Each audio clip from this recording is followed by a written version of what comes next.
Halo teman-teman, nama saya Amanda Nurul Khayyimah dengan NIM 245211111 dari Prodi Manajemen Bisnis Syariah kelas 1C. Yang terhormat, Bapak Asep Maulana Rohimat selaku dosen pengampu mata kuliah Dasar Ekonomi Islam. Di sini saya akan memenuhi tugas ekonomi saya, yaitu dengan menganalisis fenomena ekonomi. Isu naiknya PPN saat ini sedang menjadi perbincangan publik. Pemerintah resmi menaikkan PPN dari 11% menjadi 12% mulai besok Januari 2025. Tahun depan akan naik sebesar 12% per 1 Januari.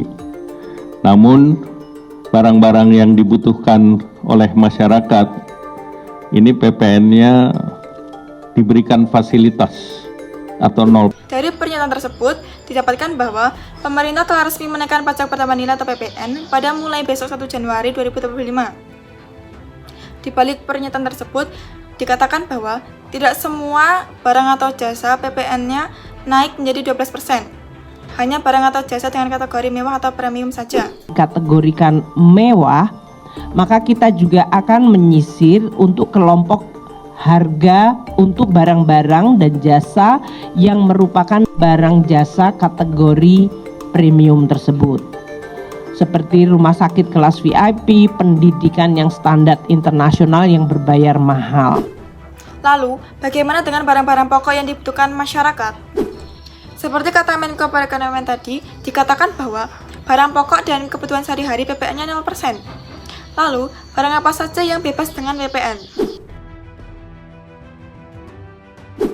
Dari awal tadi, pemerintah sudah meng-highlight bahwa barang atau jasa dengan PPN 12% hanya dengan termasuk kategori mewah dan premium saja.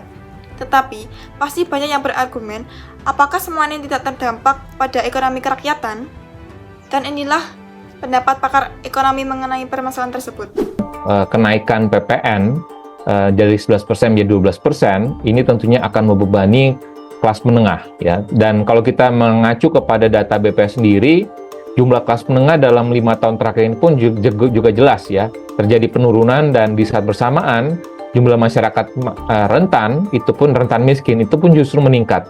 Jadi tentunya ini menjadi salah satu hal yang perlu dipertimbangkan oleh pemerintah, khususnya oleh Presiden, di mana kalau kebijakan PPN ini pun juga diberlakukan kepada kelas menengah, dikhawatirkan nanti akan bisa menambah jumlah masyarakat miskin, dan akhirnya tidak sesuai ataupun kontradiktif dengan ataupun dengan visi misi dari pemerintah. Tentu kita semua tidak mau kenaikan PPN ini dapat membebani siapapun. Tapi, bagaimana sebetulnya dengan kenaikan PPN 12% ini dapat berdampak pada penerimaan negara? Kita berbicara ini dengan konteks hanya dikhususkan untuk barang-barang mewah saja, mungkin potensi penerimaan perpajakan ini cukup kecil, ya. Tapi kalau misalkan kita mengasumsikan dengan skema sebelumnya, itu memang kami berhitung ada tambahan penerimaan perpajakan itu sekitar 70 sampai dengan 80 triliun, ya. Sebenarnya ini matching dengan program makan bergizi gratis pemerintah, ya, itu sekitar 71 triliun. Jadi, tapi kalau hanya difokuskan kepada barang mewah saja, saya pikir memang ini relatif kecil, ya, karena kalau kita bicara barang mewah itu, ya tadi konsumsinya kan tidak banyak. Saya akan menganalisis permasalahan tersebut dengan menggunakan prinsip maqasid syariah.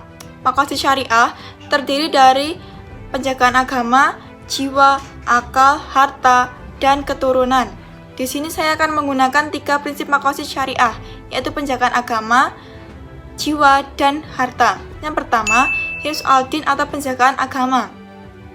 Kenaikan PPN tersebut dapat berpotensi para oknum untuk melakukan tindakan korupsi. Padahal, dalam segi agama, hal itu dianggap sebagai melawan prinsip menjaga agama. Yang kedua, hifz al-nafs atau penjagaan jiwa. Tujuan utama dari menjaga jiwa adalah menciptakan keberlangsungan hidup yang lebih baik dan layak bagi setiap individu. Namun, dengan adanya dampak kenaikan tersebut akan mengakibatkan keberlangsungan hidup masyarakat terganggu, seperti naiknya harga barang dan jasa yang dapat meningkatkan potensi kemiskinan pada masyarakat. Yang ketiga, hifz al-mal atau harta. Kenaikan PPN dapat berpotensi pada penurunan kesejahteraan keuangan bagi keluarga yang dapat mengakibatkan stres keluarga, sehingga dapat berpotensi dalam permasalahan perceraian suatu keluarga. Selanjutnya, saya akan menganalisis permasalahan kenaikan PPN tersebut dengan ekonomi politik. Yang pertama, dampak ekonomi. Kenaikan PPN tersebut dapat meningkatkan inflasi, penurunan terhadap daya beli masyarakat, memperburuk ketimpangan sosial, terutama pada golongan menengah dan masyarakat yang berpendapatan rendah. Selanjutnya, dampak politik. Kenaikan PPN tersebut dapat berpotensi para oknum untuk melakukan tindakan korupsi.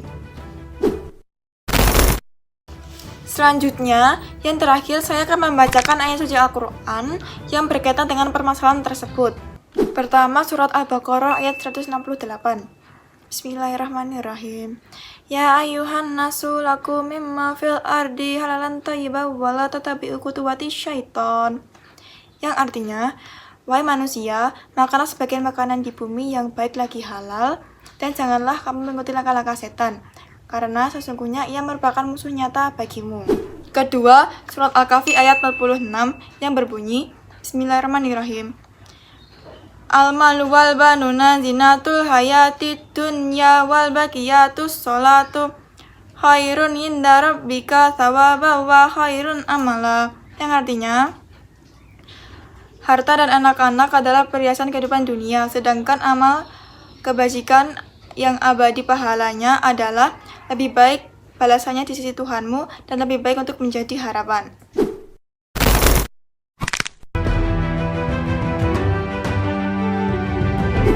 Terima kasih sudah menonton dan bye-bye.